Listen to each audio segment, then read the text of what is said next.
Even as the crew in the Situation Room deliberated on how to deal with the monster, the Defense Force personnel aboard the ship did not slack on their vigilance about their surroundings.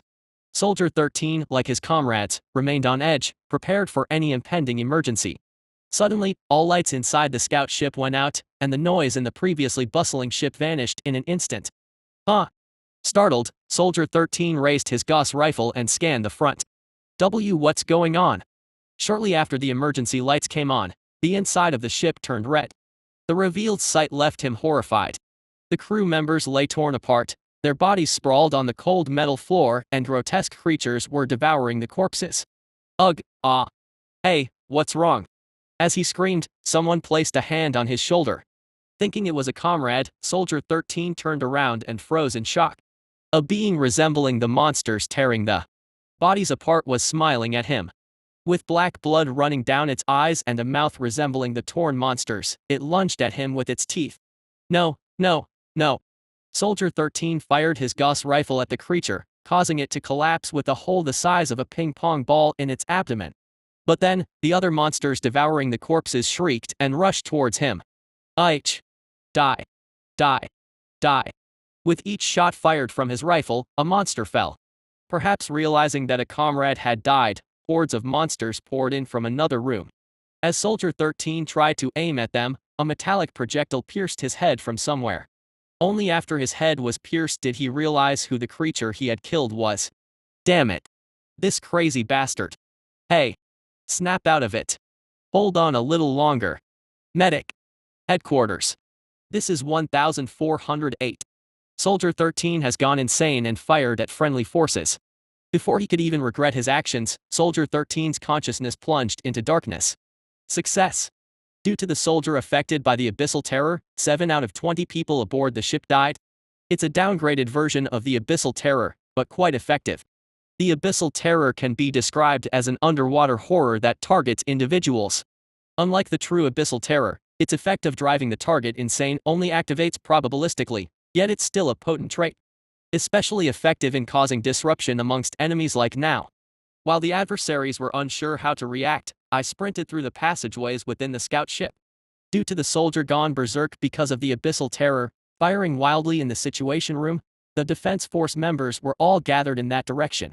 Unnoticed by them, I sprinted through the corridors, reducing the encounters with crew members. Please, spare me. Don't act. Kneeling, I tore off the head of a pleading crew member, took a single bite, and swallowed it whole. Rushing toward the Situation Room, feasting on corpses, a volley of bullets flew from that direction. Tungsten rounds. Impossible. Regular rounds couldn't pierce my outer shell. Positioning my head towards the soldiers hiding in the Situation Room, I opened my mouth wide. Activating the microbe generator inside my throat, I vomited out a mass filled with mold. Ugh. Damn it. The projectile of mold soared like a projectile, passing over the heads of the soldiers, landing inside the Situation Room. There were sounds resembling the throwing of garbage bags on the floor before the mass exploded. What's this? Ugh. Cough. Ack. Cough. The screams of the soldiers hit by the shrapnel of the mass were audible. The decaying mold generator, a fusion of pain spheres and flames breath, had effects completely different from the materials used. It's fundamentally related to infection. The decay mold generator was a characteristic mold that caused necrosis and decay, creating fungal spores. When the spores burst, the fungi inside infected other organisms. To prevent infection, antifungals or remedies to eliminate the mold needed to be used. If they could just focus properly, it would be easy to resolve, but during combat, it's challenging. In the game, when players are hit by the mold of the decay mold generator, they immediately enter a panic state. This was due to the ongoing agony of the body decaying in real time after being hit by the mold. Without anyone to assist nearby, performing emergency treatment alone was impossible. Ugh, ah. Stop. The soldiers, who had been screaming in severe pain, were barely breathing.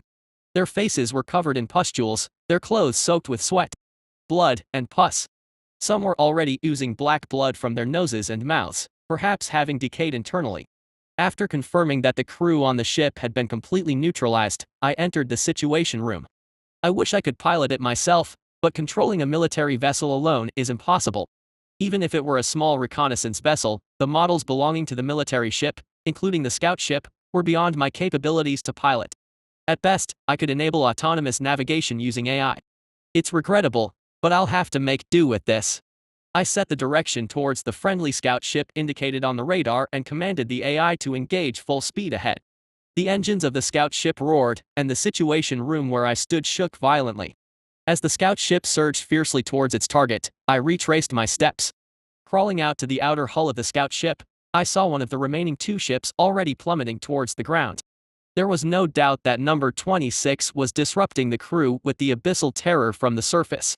Meanwhile, the scout ship I boarded was rapidly approaching the enemy. They belatedly realized the intentions of the ship and hastily altered their course. As the ship narrowly passed by, I extended the blood-sucking tentacle and switched to another scout ship. The infected scout ship, carrying soldiers contaminated with mold, flew towards the city encased in a dome, pilotless. Adult Adha appeared in the distance and sent a signal my way. ZZZZZZZ, later for greetings. All that remained now was this one ship I had boarded. One last small scout ship and 20 crew members inside. They were the final adversaries. If the enemies had ignored the consequences and fired at the scout ship I was in, things wouldn't have turned out this way. They made the wrong choice and now they have only one option left. Simply to face annihilation. Chapter 91. The managers of each team and the androids were striving to assess the situation. To think that the monument is under attack, what on earth is the defense fleet doing? Where did the enemies come from? I cannot be ascertained. These useless androids are nothing but rubbish. Shouts echoed from all directions, and everyone looked around with a mixture of concern and confusion in their eyes. Observing this, Layla stared blankly. Is this a dream? Amidst the ongoing proceedings of the Monuments Council, chaos ensued due to an unexpected assault. As soon as the explosion echoed from the 50th floor, security personnel from each family barged into the conference room, forcibly taking the heads of the families out along with them. Layla attempted to explain to those trying to flee, but the situation had already spiraled out of control. The council had utterly failed. No matter how they attempted to salvage it, her downfall had become an undeniable reality. I have to find a way somehow. Was it due to an excessive shock, or perhaps the recent days of physical indisposition? Her mind, usually sharp, moved sluggishly today. It wasn't just her mind, her senses were also becoming distorted in reality. The noise she perceived as loud gradually started sounding distant. Administrator, how should we proceed? Administrator. Someone, whether a team leader, a security officer, or a secretary, she did a /T no tapped her on the shoulder. That slight jolt turned her insides upside down. Why? Oh my goodness. Administrator. Layla wanted to believe this situation was a dream. But the thick scent of blood around her lips and the agonizing sensation tearing through her body proved that this was indeed reality. What is this? When she realized she was bleeding, she had already collapsed to the floor. As people around her shouted incomprehensible words, it was akin to the rage of an angry swarm, and she couldn't understand a thing. Soon after, even those voices faded away. How's the administrator's condition? The examination shows bleeding in various organs, including the lungs. Treatment is not possible here. Bleeding in organs? Why on earth? It's believed to be caused by an unknown virus. When Layla suddenly vomited blood and collapsed, the atmosphere in the refuge took a sharp turn into darkness. Layla wasn't merely a city administrator. She was Layla Chemblin, a woman from the TNC family, one of the 7 families of Megacorp. If she were to die, those present here would undoubtedly face an unimaginably grim fate. This can't go on. There's a central hospital just upstairs. That's right. We must transfer her immediately. Nonsense. We don't know when the enemy's attack will start again. Whether it's an attack or not. If the administrator dies, it's all over for us. The hesitation of the team leaders in the face of Layla's life and death situation was evident. Should anything go wrong while transferring to the hospital, the person who suggested moving Layla would be solely responsible. Due to the rigid atmosphere unique to Megacorp and the brutal retaliation of Noble Capital, the Monument's leadership couldn't effectively manage this situation. Amidst their indecision and wasted time, the crisis management team manager, having concluded communication with the Defense Fleet headquarters, approached them. We've arranged a medical ship from the Defense Fleet headquarters, so we'll move her there. Wouldn't it be better to go to the hospital in the administrative district if we're moving? We received word from the Defense Fleet. The administrative district is currently Under attack by unidentified enemies who are killing people. Oh my. As the city's situation seemed worse than they had imagined, the team leaders fell silent. While a reconnaissance ship has been deployed, safety isn't assured. The Defense Fleet headquarters is safer than here, so receiving treatment there would be better. Fair point, but how do we transfer? A transport vessel is prepared in Monument Square. A reconnaissance ship is also on standby in the Monument's airspace for escort. We can move using the transport vessel. Ultimately, as proposed by the crisis management team leader, they decided to send Layla via the medical ship. Combat androids carried Layla out of the refuge towards the square where the transport vessel awaited. After the androids exited the lobby on the first floor, a bald African-American man emerged from the emergency staircase. Your Highness, it's Jacob. There are no bodies here. Yes. Yes. The culprit of this situation is probably. The person conversing was named Jacob. He was the deputy commander of the newly appointed Denver's Order of Seraphim. Little one, are you okay? I'm fine. Perfect. Coming out near the wreckage of the crashing reconnaissance ship, the children had a brief moment of respite. Number 26, concerned about the bloodied Adha, kept checking everywhere with its tentacles. Watching Adha squirm as if ticklish, I thought. I knew there would be side effects to the hyper-acceleration. Among Adha's scales were debris, human blood, shards of glass, steel reinforcing bars used to support buildings. Not only the scales, but the wings were slightly torn, and one of the neatly grown horns had a crack. All injuries had occurred during the hyper-acceleration, despite Green Galagon usually being able to withstand collisions with other objects. He's small and fragile, which likely led to this mishap. It's unlikely that his growth will offset these side effects. Until a solution arises, I must seal off the hyper-acceleration. It should only be used for evasion, not as an assault like this time. While pondering this, Adha called out to me. He approached me stealthily and spat out an object from the mouth's tentacles. It was someone's hand. Loot. Adult. Gift. Indeed. The owner of this hand is probably Code Red. When Green Galagon enters hyper-acceleration, it generates a sonic boom with each movement. If Code Red didn't possess defenses as potent as Black, stopping Adha's charge would have been impossible. The fact that anything of the enemy's body remained was fortunate. I stroked Adha's head and passed on the hand. ZZZZZZZZZZ, these are the spoils you obtained. Gift. Adha seemed like it would discard it if I didn't eat it myself. ZZZZZZZZZZ, then let's eat together. A single hand couldn't exhibit the feeding effect anyway.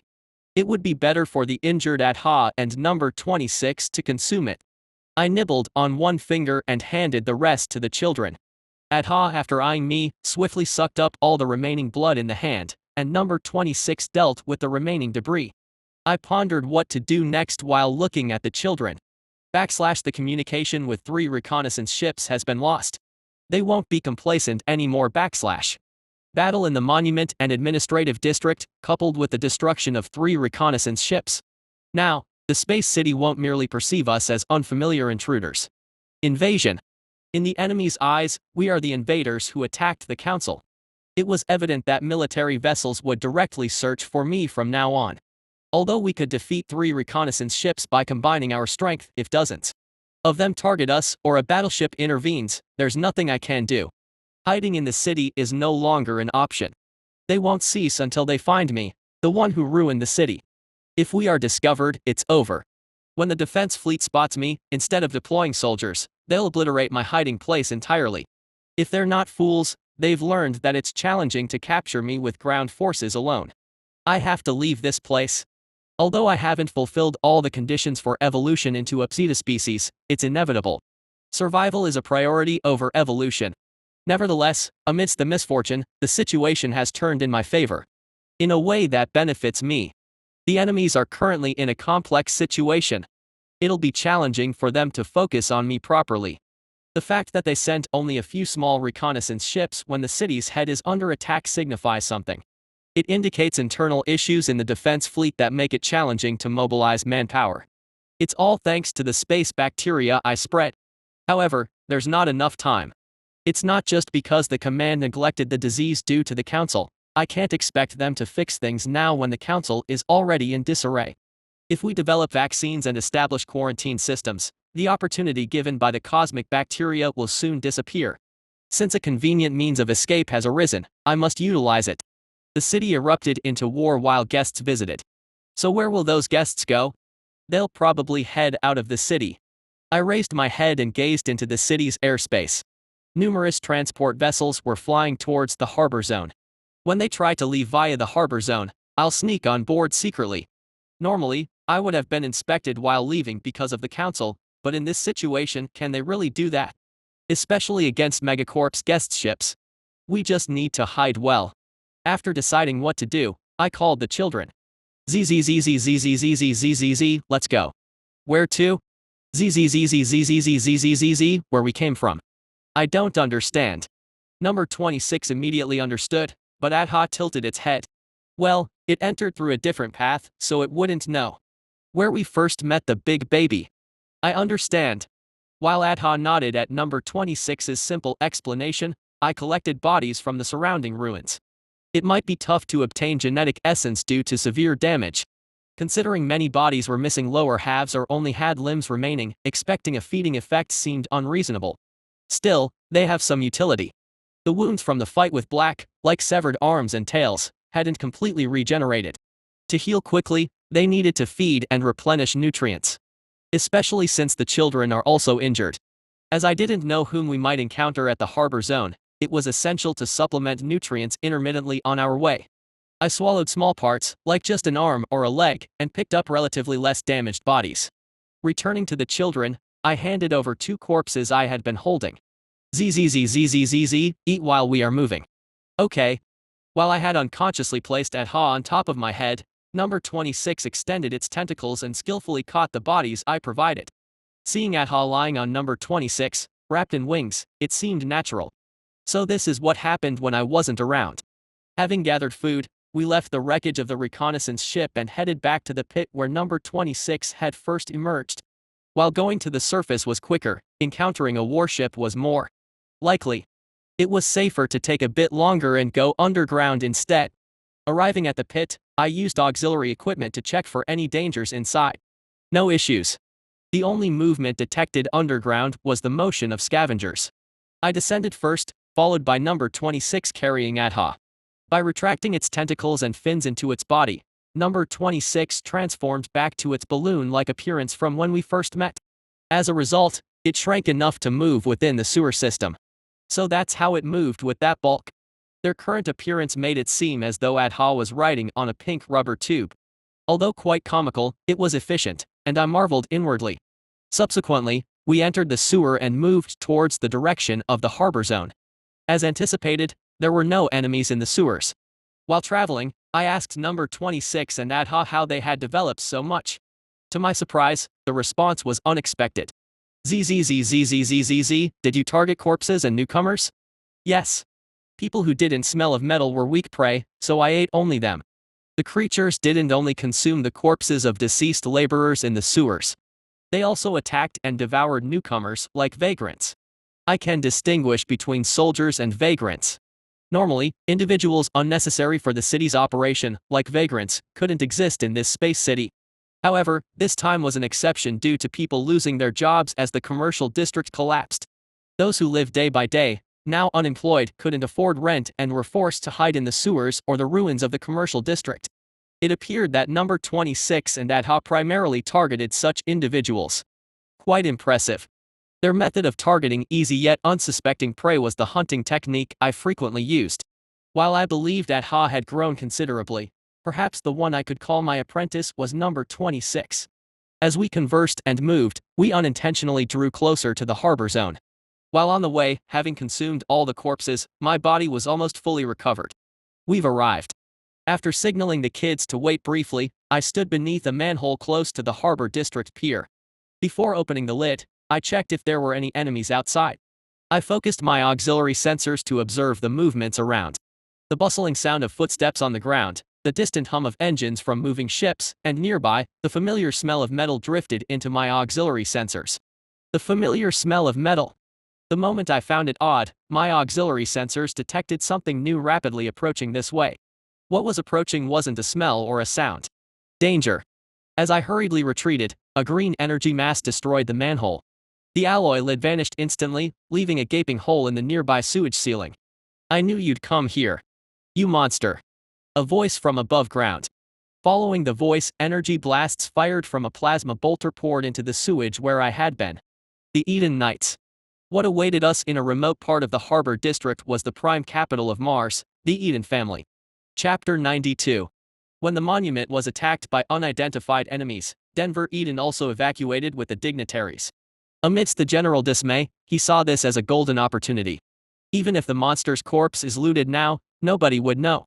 The monument's leadership, including the overseer, would be too busy dealing with the enemy. By the time they realized Eden's departure would have distanced him from the city. With a resolved mind, Denver summoned the newly appointed Deputy Commander Jacob. And a few members. Are you saying they want us to retrieve that body? Yes, we must find it by any means necessary. Otherwise, it won't sit well with the balance.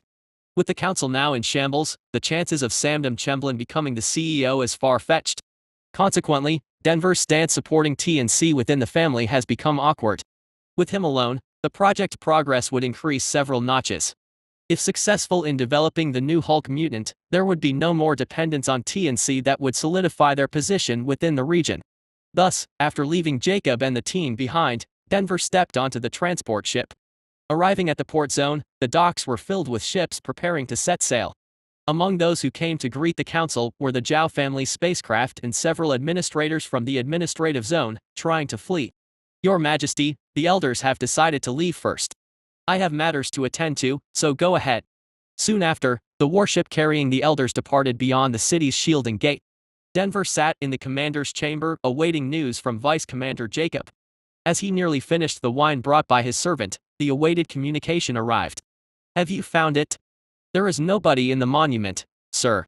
What? Have you checked places other than the lab? Yes. Denver was astonished at the news of it not being in the lab. Have they removed the body? In his view, the city had collapsed into chaos. Would anyone bother about a monster's corpse when all the officials supposed to safeguard the city were fleeing? Instead, Denver suddenly considered another possibility. The monument's assault. Could it be? The creature might still be alive. Just thinking about that possibility made him shiver. They didn't kill it, they captured it. Something seemed suspicious. Not only did they massacre the elite ground forces of Eden but also killed a veteran as seasoned as the former vice commander, Vicus. He knew well that the ground forces' armament within the defense fleet wasn't powerful enough. Their Gauss rifles wouldn't be sufficient to kill the creature. Especially if it can withstand plasma bolters. It's likely that the defense forces subdued the creature with launcher shots and then took it to the monument's scientific research lab. There, scientists would have studied it and extracted enough findings to present during the council session. Then something went wrong, leading to this chaos. Since the creature isn't here, we now know who's responsible for this chaos. Yes, the instigator of this situation is probably. Having grasped the full extent of the situation, Denver asked the most crucial question.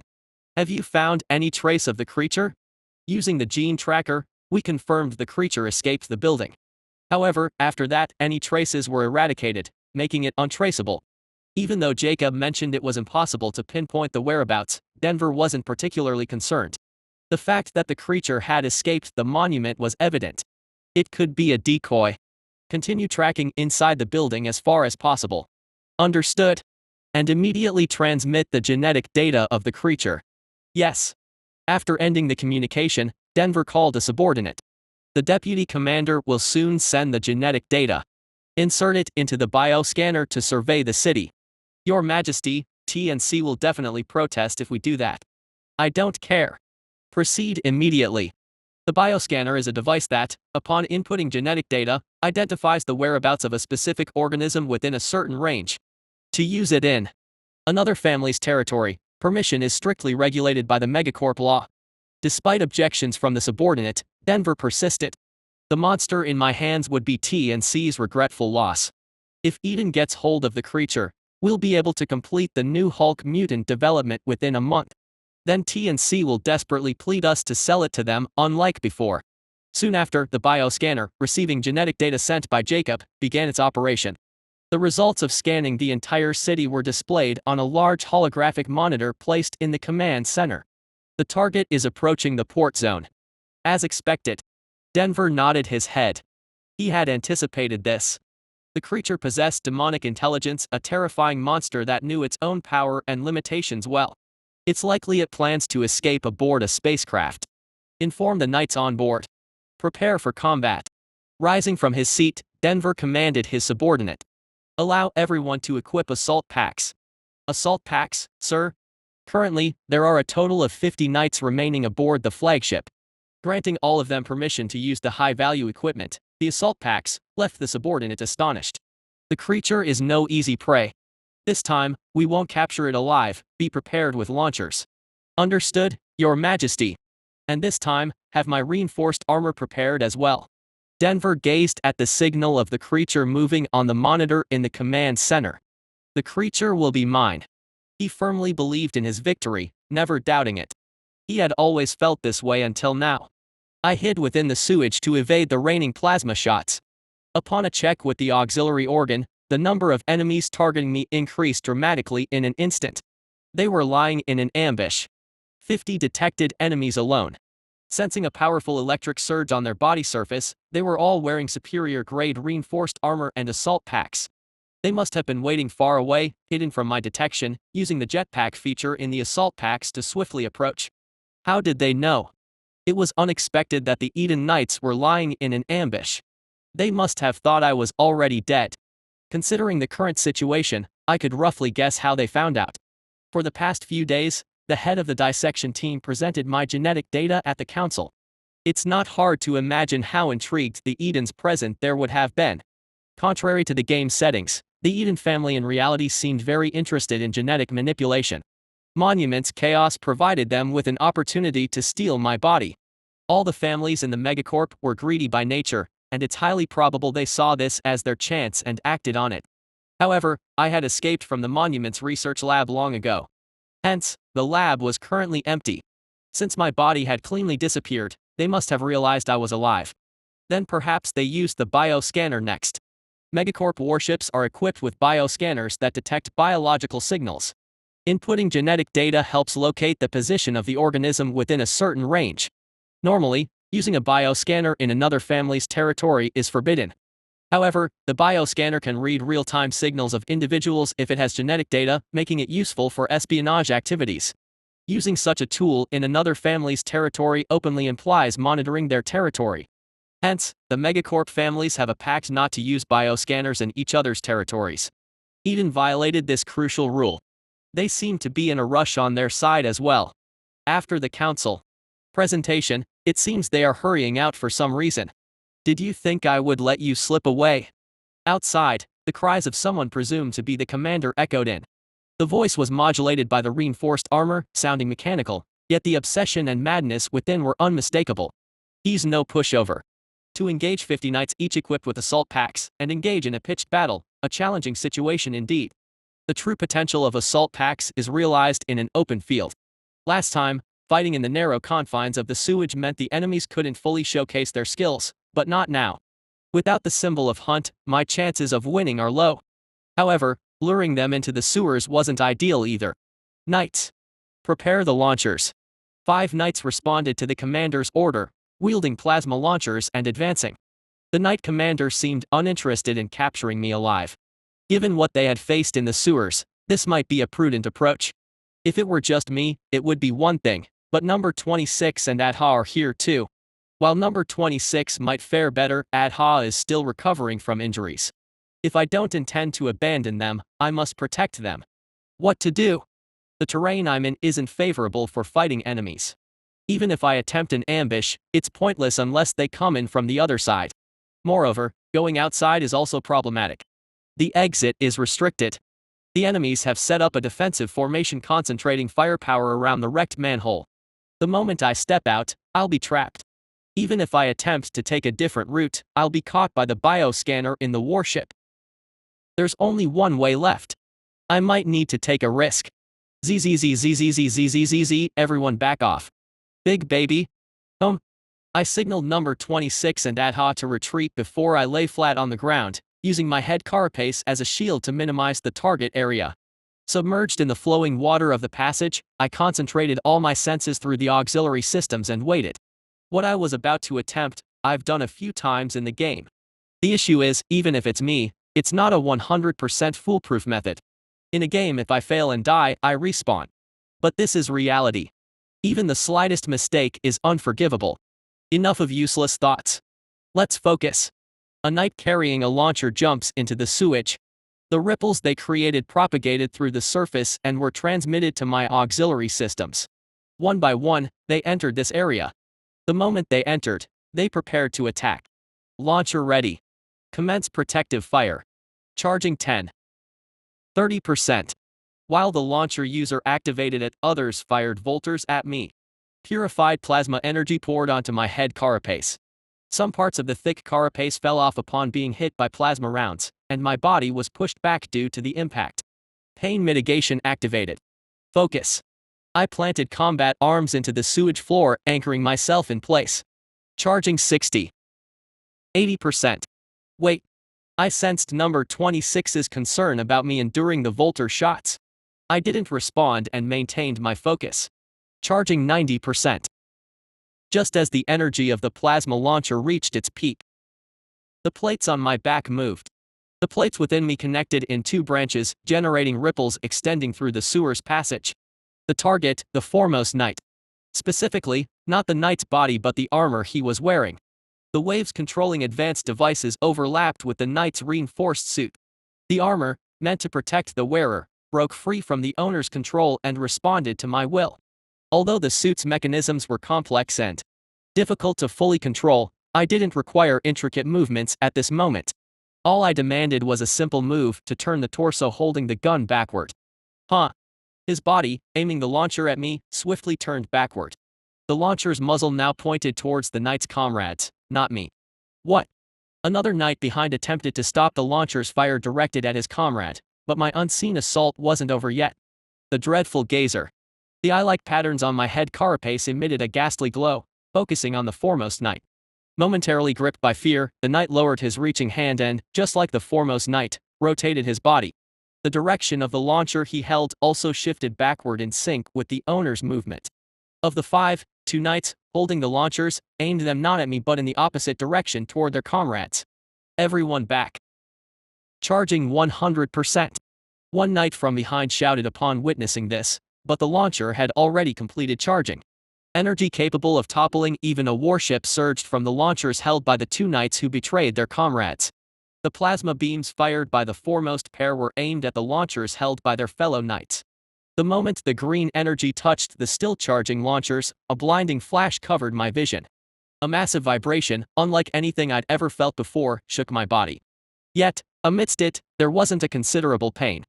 My plan to cause a chain reaction using the plasma launchers the enemies held had succeeded. The auxiliary organ informed me that the 5 knights targeting me no longer existed in this world. Upon swiftly recovering my vision, I didn't behold the dark sewers but the panoramic view of the port city. There was no longer anything resembling a sewer passage before me, only a vast area of extensive destruction spreading out like a fan. ZZZZZZZZZZZ, now's the time. Let's go, everyone. Yeah. Counterattack. I rose above ground with the others. Not many knights were left standing on the collapsed concrete ground. A significant number had vanished without a trace due to the plasma chain explosion or were buried when the ground collapsed. This is impossible. A man among the silver knights, the sole one clad in black armor, shouted in disbelief. Listening to the voice, it was undeniable that the author was the commander. Looks like he is the highest rank here. Seeing the man who was uniquely standing out in a black reinforced suit, one could assume he was an elder of the Eden family. I have to see him. ZZZZZZZZZ, take care of the others. I'll take care of the one who tormented Big Baby. Agreed. Leaving the handling of the remaining knights to number 26 and Adha, I dashed towards the knight in black armor. Protect His Majesty. Gasp. One of the knights tried to shout at me but was suddenly choked by something invisible. From a distance, number 26 extended tentacles, casting restraint. Above, Adha soared through the air, shooting purple lightning at the knights. It was a newly acquired skill she acquired upon transforming into a green Galagon, the purple lightning. Its penetrating and destructive power was devastating, but its forte lay in being an area attack and, most importantly, in causing electrical shock. As most present were enveloped in alloy from head to toe, the damage could only be significant. Many knights fell victim to Adhay's purple lightning while those outside the range utilized jetpacks to ascend into the sky. I'll deal with that monster first. Gasp. Hic. Help. It's a monster. Knights who attempted to strike Adha from above began to scream in unison, starting to plummet. The creepy sensation I felt indicated who was behind this. Number 26, twisting the knight's necks with restraints, now had over half a dozen pupils visible on its body, observing the knights. In this cosmic city devoid of even a lake, the terror of the abyss was consuming them. Die. Die. Get a grip. Ah. Amidst the confusion caused by the coordinated attack of number 26 and Adha, I swiftly approached the Black Knight.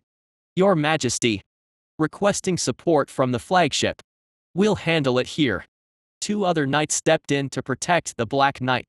Get out of the way, you're interfering. I lashed out with a tentacle at one and hijacked the other. Gah. What is this? I forcibly moved the arm holding the Volter, striking the downed comrade's head with the tentacle. His head, struck by the plasma bolt, exploded like an egg in a microwave. Damn it. I manipulated the cursing knight's body again, directing it to aim at the Black Knight. The knight tried to resist, but couldn't overcome the power of the reinforced suit. The fingers enclosed in the suit pulled the trigger of the Volter as per my will. The plasma bolt fired from the Volter struck the Black Knight's back. Perhaps due to his high rank, despite being hit by the Volter, his armor wasn't significantly damaged. However, he collapsed from the impact that wasn't fully absorbed. I brought him down and grabbed the head of the hijacked knight with my combat arm. Despite his attempts to resist, it was futile. The reinforced suit, always meant to protect its wearer, had become a prison working against him. Your Majesty, quickly escape. Arg. Using the ghost claw, I rummaged through the knight's helmet, causing his body to tremble. Subsequently, blood trickled through the gaps in the reinforced suit. As I released my grip, the knight's lifeless body fell. Grrrr. The Black Knight struggled, unable to fully control his body after the impact from the Volter. I approached him. Don't come any closer. There was no one here to protect him. I tore off his helmet. The person inside had dark skin. He looked up at me, fear filling his eyes. As my sharp teeth drew closer, he began to tremble. You are the commander. You can speak. His 2 pupils widened in shock at my unexpected speech. He seemed quite taken aback that I, a non-human entity, could communicate in his language. Hulk mutant. Is this kind of tech possible? I'm not such a vile being, but I don't need to explain that to my enemy.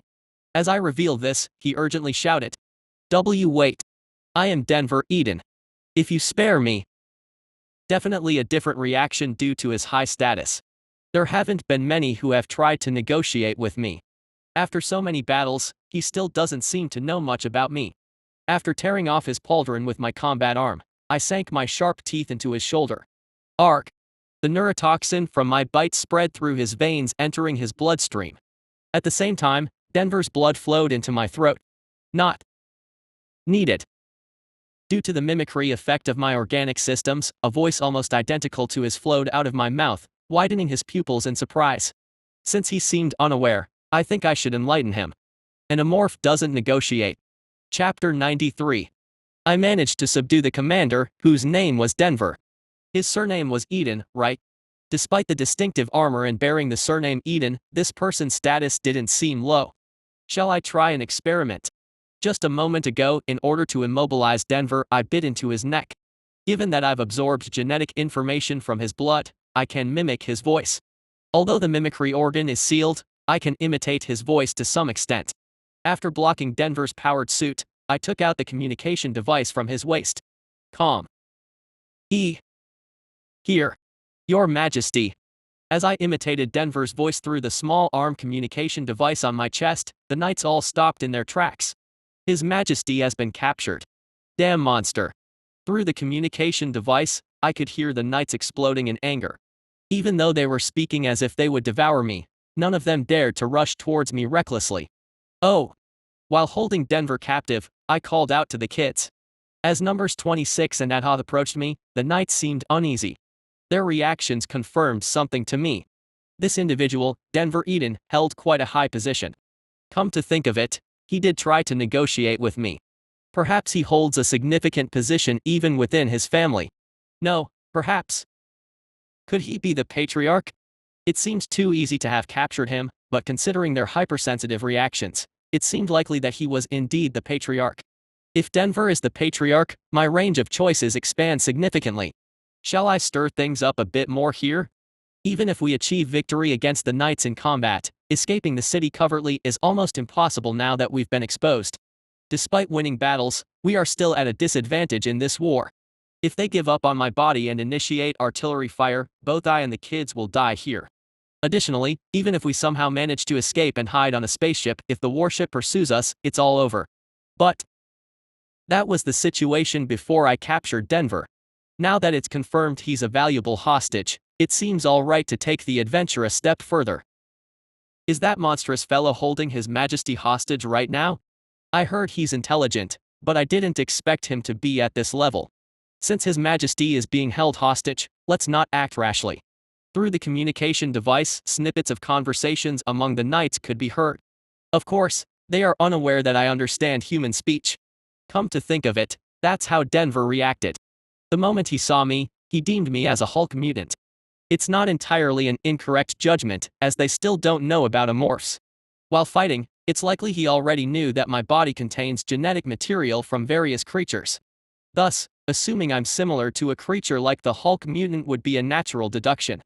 Of course, Hulk mutants as well as outspacers who evolve through genetic absorption, communicate in a unique wavelength shared only among their own kind, much like number 26.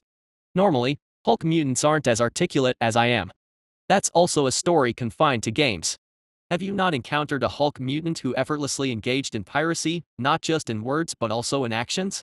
If they deem me as a Hulk mutant over there, how can I deceive them?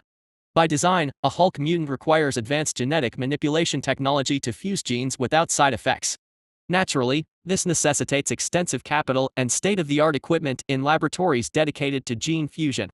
Incorporating that aspect might be useful. After a brief moment of contemplation, I manipulated the channel of the small arm communication device. I was able to communicate with the warship. Ah, here. Switching to a public channel, I broke the right arm of Denver's combat suit. As his entire body was paralyzed, he wouldn't feel pain, but those knights wouldn't know that. Your Majesty. You scoundrel. He's pretending to be a Hulk mutant. Your Majesty? Why on this channel? His Majesty is being held hostage here. The communication device buzzed with the voices of the bewildered knights present and the subordinates awaiting on the warship. Despite their reactions, I continued speaking. He is not a Hulk mutant. Your Majesty, your injuries are severe. You need not speak further. This monster from TNC attack. No way. This is absurd. The reactions from both the knights and the warship were fervent. Immediate responses about attacking TNC, Denver's injury-induced confusion, and more. However, there was no one among them suspicious of me. Naturally, there'd be no reason for suspicion. Thanks to Denver's reinforced suit, he stands at around 2 meters 50 centimeters tall. Given that my standing posture exceeds 3 meters unless they approach closely to confirm, it's difficult for them to know if I'm secretly communicating via the communication device. Furthermore, who could dare imagine that an unknown monster flawlessly imitates the voice of the unharmed patriarch? The voice is a bit different, but I've accounted for that. Due to the constraints of the transcendent system, I cannot perfectly mimic voices. There's interference, like a malfunctioning radio, preventing me from producing a flawless voice. Therefore, intentionally, in front of them, I caused injury to Denver. It was to stage the appearance of someone unable to speak due to pain. Moreover, TNC is a suitable distraction for the enemies. Hulk mutants demand highly advanced technology, even causing difficulty for Prime Capital's development. Therefore, if they were to see someone like me, a Hulk mutant, there's only one who could develop such a being. That would be none other than TNC, who recently announced groundbreaking achievements in genetic manipulation technology. A wedge needs to be driven here. The device that terminates the system of prime capital. What are you saying? Destroy the system of prime capital. Wait. If that happens, it'll lead to war with TNC. The statement from the warship side is correct. If someone decides to check about armed conflicts at the sewage and artillery attacks at the checkpoint, it'll only result in war. Since the patriarch is in my grasp, they have no choice but to heed my words. Perhaps my persuasiveness is still lacking. Using the lower arm, I grabbed Denver's leg and twisted it. Even though his entire body was paralyzed, there was a muffled groan coming from inside the helmet. It seemed to be quite a shock. If this bewilders me, how would they react on the other side? A scream erupted explosively from the communication device. I didn't care and opened my mouth, sinking my teeth into Denver's shoulder. The thick shoulder plate shattered and my teeth pierced the flesh underneath. The enraged knights roared, but I couldn't pay attention to that fact. The spurting blood from Denver's shoulder felt warm in my throat. Tastes good. When I bit his neck, I sensed a hint of taste, but drinking this quantity of blood made it distinctly different. Was this the taste of a well-aged fine wine? It was slightly sweet and warm, yet had a clean aftertaste. It doesn't seem like he has been genetically modified separately. Could it be due to good living conditions and diet? It was a different flavor from the tastiest meals I've had so far, like the distinct taste of Sihyun Yujin. Not yet. This action now was to shake them up, not to enjoy a meal. With regret, I withdrew the teeth embedded in the shoulder. They should understand by now. Unless they abandon the patriarch, there's only one action they can take. As I anticipated, in the distance, a large warship docked at the pier slowly began to rise. Phew. Finally, I could barely relax. Honestly, I thought the chances of failure were high. Holding a patriarch as a hostage was a risky move. What if the person I captured wasn't the patriarch? Or if those aboard the warship chose to bombard me with reason? That would seal the fate of me and the kids. Fortunately, they acted according to the mentality of the megacorp. Megacorp is a place with a bizarre hierarchy structure, allowing infinite competition despite stark disparities between the two capitals. Consequently, losing in competition sometimes causes the families that are a part of the two capitals to drop several levels. This phenomenon isn't limited to lower class but also applies to the top 7 major families. If Denver dies, those subordinates will all be rebuked by the new patriarch. Not only the knights but also those aboard the warship need to somehow save Denver to protect their lives. Hence, they have to follow the nonsensical orders from their owner. As the warship heads towards its target, I found a ship we could use with the auxiliary device. The distance to the pier was considerable, so I couldn't inspect it closely, but I found several spaceships that felt promising. When the warship shells the checkpoint, that's when we'll move. If the defense fleet responds to Eden's warship, this place will turn into chaos in no time. At that moment, we'll dash to the pier and secretly board the spaceship. ZZZZZZZZZ, run when the signal comes. Signal? It wasn't me who responded to number 26's inquiry. A massive explosion erupted from the Earth's boundaries, followed by a resounding roar throughout the harbor. ZZZ, now. I ran while still holding on to Denver. Numbers 26 and Adha followed behind me. Number 26 is faster than I thought. It swiftly moved, using its fin-like appendages for propulsion and pushing forward with tentacles. Despite being a deep-sea creature, I worried about its speed on land, but it didn't seem to slow down significantly. As we swiftly distanced ourselves, the knights followed in confusion. Troublesome people are chasing us. ZZZZZZZZZZ, we don't have to catch them. As soon as I finished speaking, the sky distorted ominously, and black lines appeared in various places. The holographic sky maintained by artificial suns vanished, revealing a metallic dome enclosing the city. Subsequently, shuttered gates within the dome's inner wall opened, and steel vessels sprung out like a torrent. ZZZZZZZZZZ, they'll handle it. Wow. Warships emerging from the shielded gates near the harbor fired plasma beams towards Eden's warship. The spectacle of numerous steel vessels shooting green beams within the colossal artificial structure was truly magnificent. In response, a blue light burst forth from the front of Eden's warship. It was the activation of the plasma shield, exclusive to ships of the caliber of a warship or higher. The green beams failed to penetrate the shield protecting the warship and dissipated. Normally, it wouldn't be at this level, but it seems like they used something good for the ship carrying the patriarch. Numerous turrets mounted on Eden's warship simultaneously unleashed fire. The thickness of the beams fired from the warship was more than twice that of those from TNCS. Maybe they didn't just use a good shield. The warships also activated their shields, but they couldn't withstand the plasma beams from Eden. The struck warships plummeted like fireflies toward the city. As a war erupted in the heart of the city, the atmosphere at the dock changed abruptly. Ships preparing to depart hastily made ready for departure, and screams of people reached us from afar. Oh my goodness! How could this happen? The knights chasing us seemed bewildered, witnessing Eden's warship engaging the fleet. They stood still, seemingly forgetting about chasing us, just staring at the spectacle. Finally, they seemed to realize the gravity of their actions. Listening to the conversations full of dismay through the communication device, something suddenly dawned on me. When I arrived in this city not long ago, I suspected Hyunjin's subordinates were planning a coup. By sparing Adha, who was at the core of the conspiracy back then, Yujin's plot was thwarted. It certainly seemed that way. Now, right in front of me, Megacorp's greatest event, an internal conflict, erupted. And it was all because of my actions. Wow. Amazing? While the knights and I were lost in our thoughts, number 26 laughed cheerfully, watching the intertwining spectacle of green and blue lights in the sky. Chapter 94.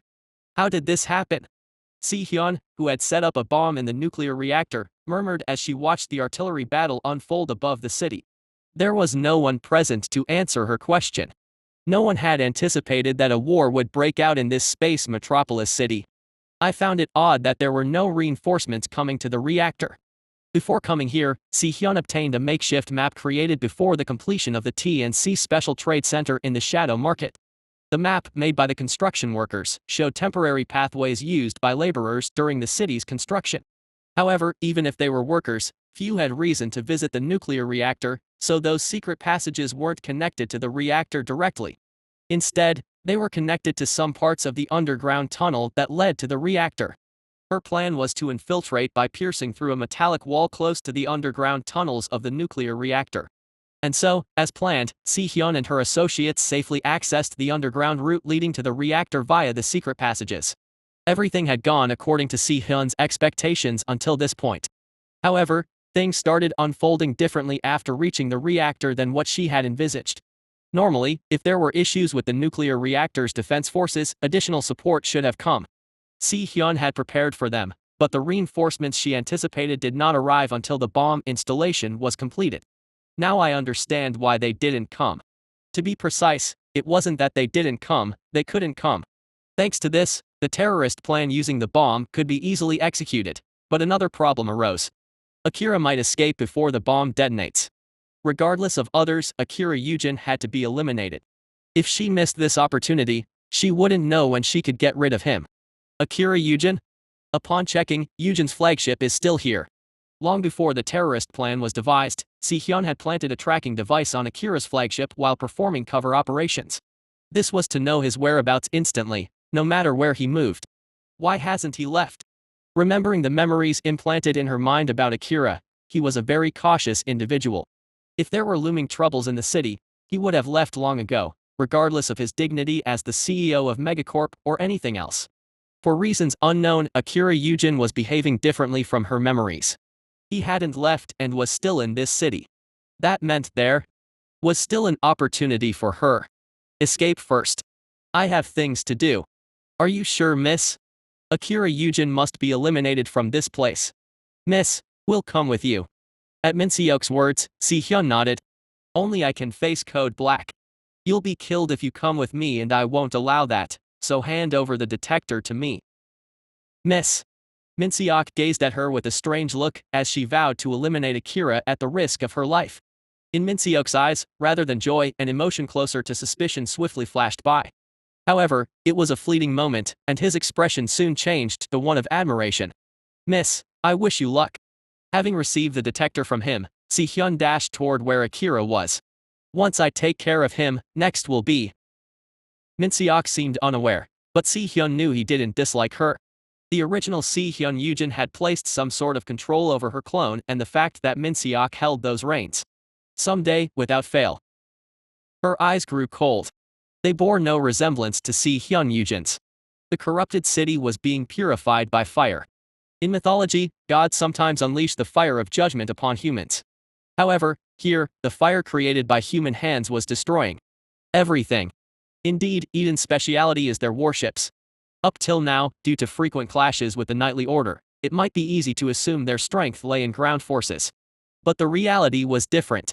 The noble families excelling in land combat were the Yujin family, known for genetically modified soldiers, and the Garamelda family, famed for making the best reinforced suits in the megacorp.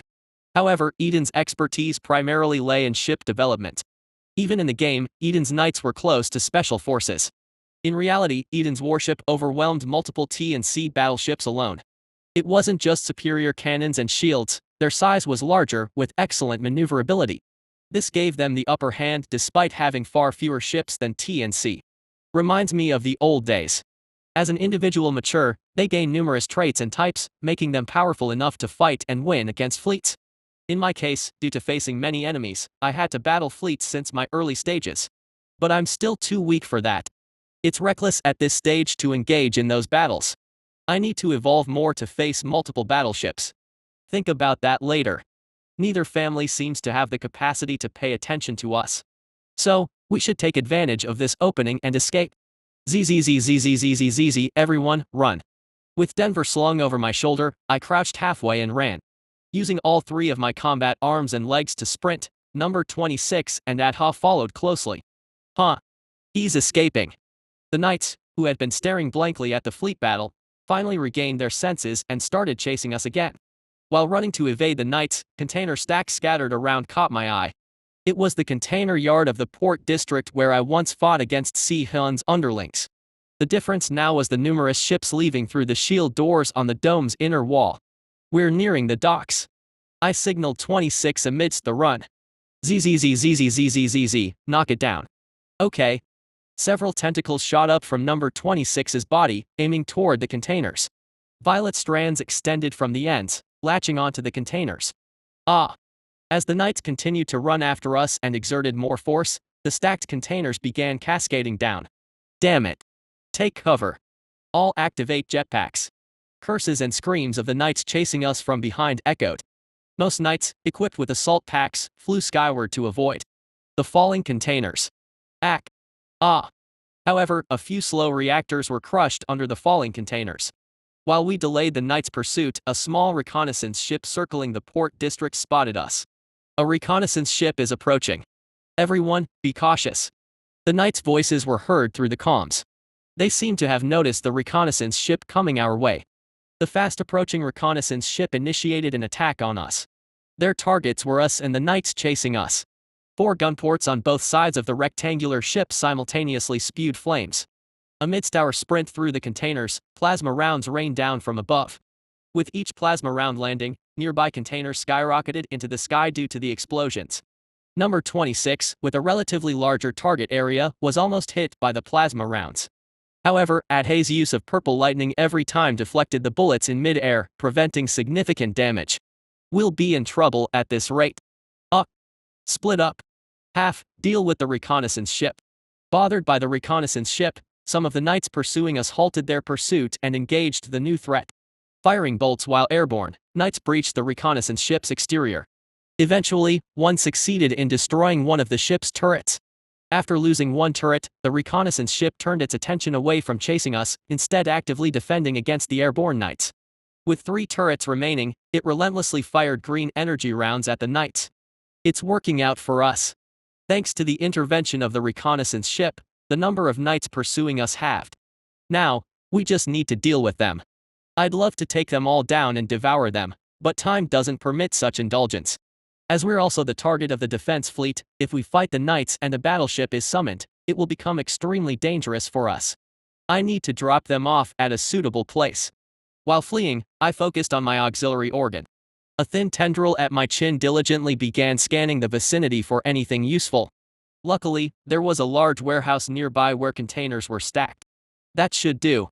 ZZZZZZZZ, head this way. Taking the kids with me, I entered the warehouse near the docks.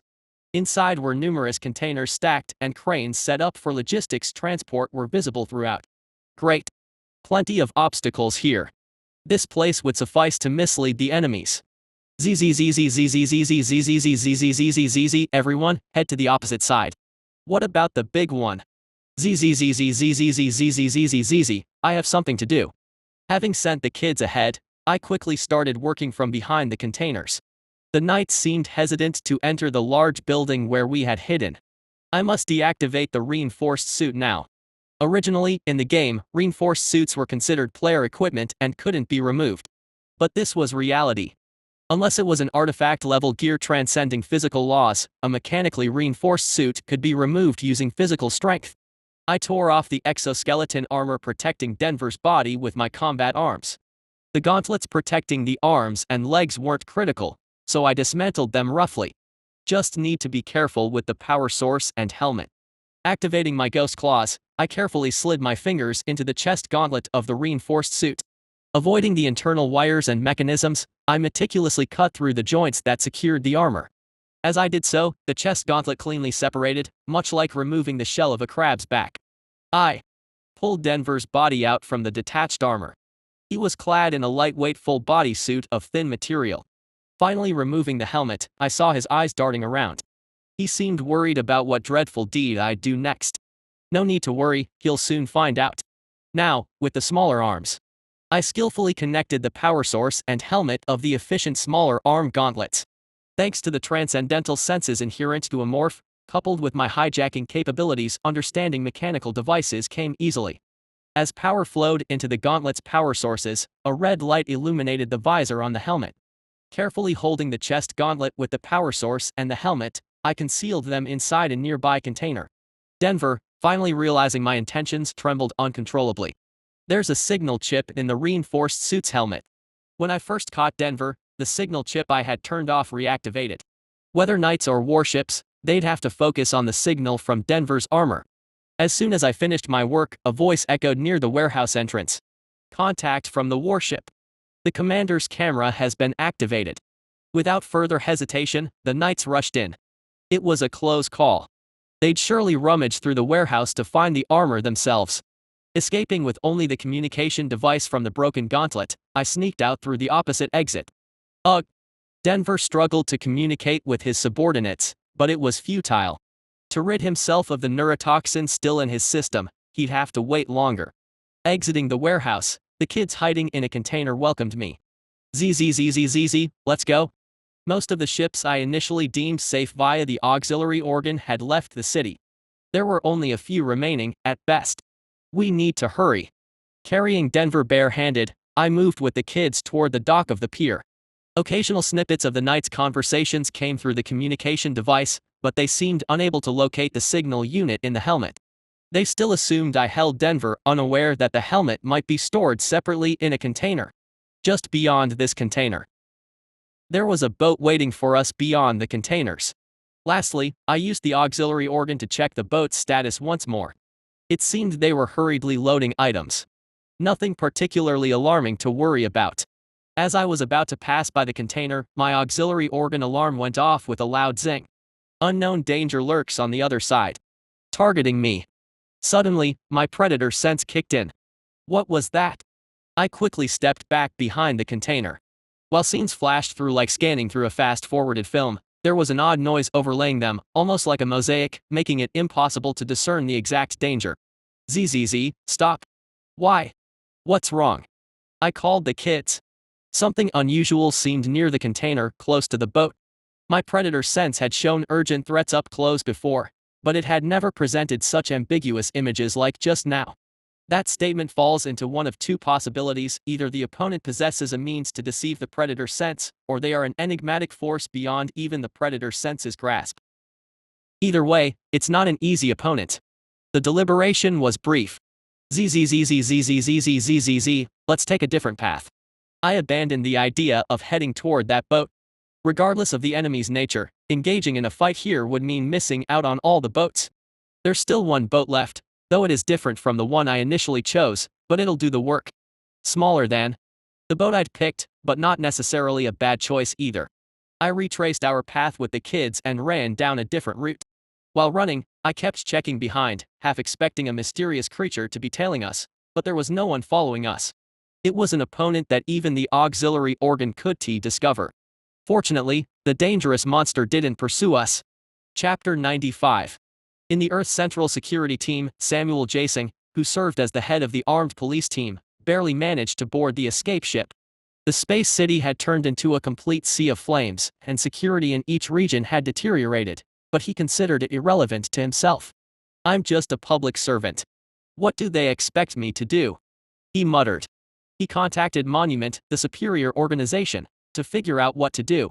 The response he received was simply an instruction to focus on stabilizing the security. Despite being the head of the armed police team, it was natural for him to protect the city's security, but he thought differently. He believed that the higher-ups had abandoned him. "I'd rather leave here than be abandoned." Hijacking couldn't tolerate being abandoned by others even if he abandons the others. Interestingly, it wasn't only Hijacking who felt that way. There were others on the escape ship with similar thoughts. They all look familiar. Whether it was the entertainment district's personnel manager or the medical team manager from Monument's Central Hospital, they were all familiar faces to Hijacking. When their eyes met, they exchanged subtle expressions and avoided direct eye contact. Fleeing a city in chaos wasn't something to be proud of even for them. "Hey, why aren't we departing yet? I apologize. I will check immediately." Unable to endure the awkward atmosphere, the medical team leader vented his frustration on a flight attendant. Since most passengers were from the upper-class capitals, the flight attendant just lowered her head. Pathetic. Hijacking clicked his tongue as he observed the scene. Despite being in the same situation, he believed he was different from them. He had a reason to leave the city. A few days ago, news of the death of his younger brother, Samuel Hijacking, had arrived. Using the pretext of attending his brother's funeral in their hometown, Hijacking had a valid reason to leave the city.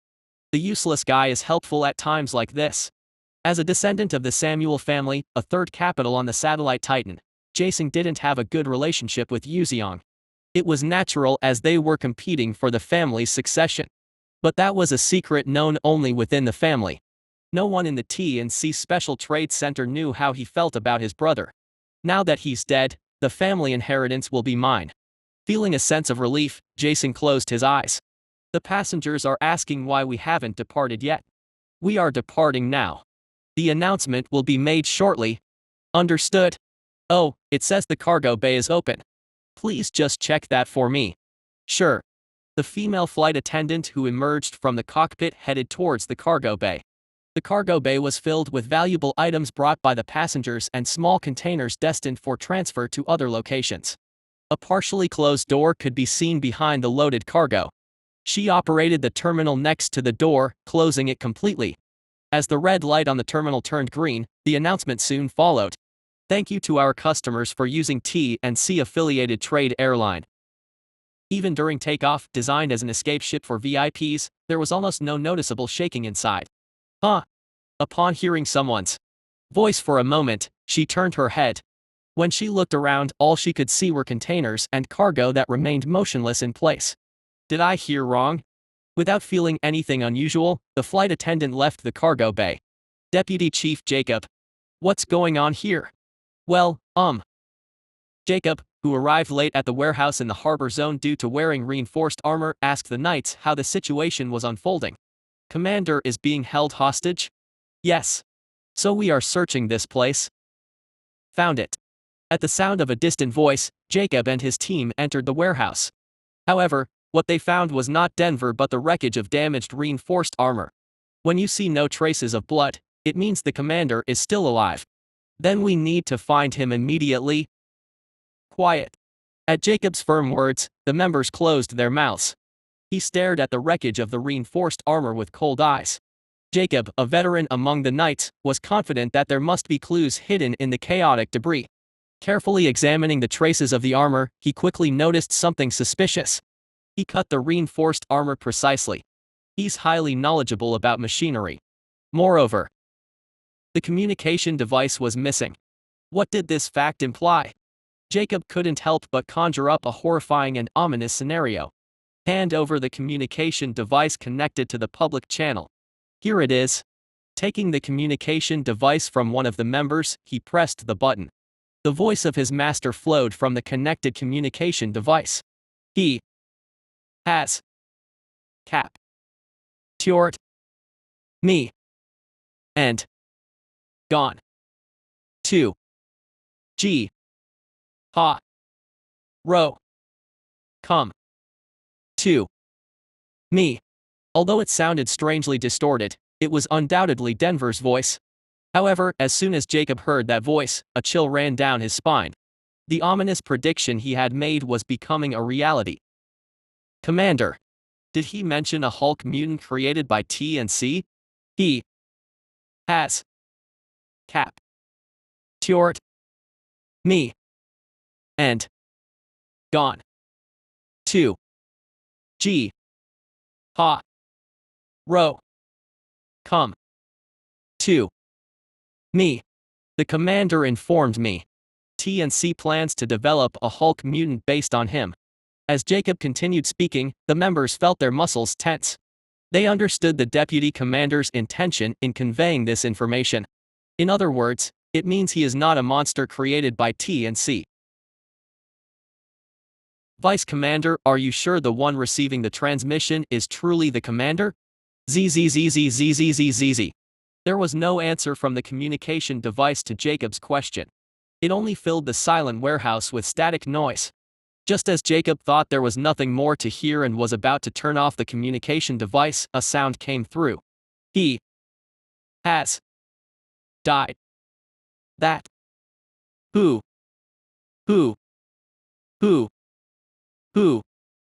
Thud. The last thing heard was Denver's voice, or rather, the eerie sobbing sound emitted by it. Well, this time it didn't work. I exerted force on my combat arm, breaking the communication device. It was brought for the purpose of buying time for our escape, so it was no longer useful. Maybe they can trace it from that side. I swiped my hand, reducing even the tiny chips to powder. Due to the mysterious enemy, we had to go far away, but luckily, I and the others were able to board the escape ship. I was about to close the door when someone came. It was close.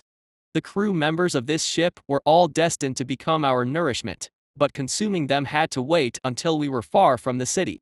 Attacking prematurely might cause the pilot to turn the ship back or do something unnecessary.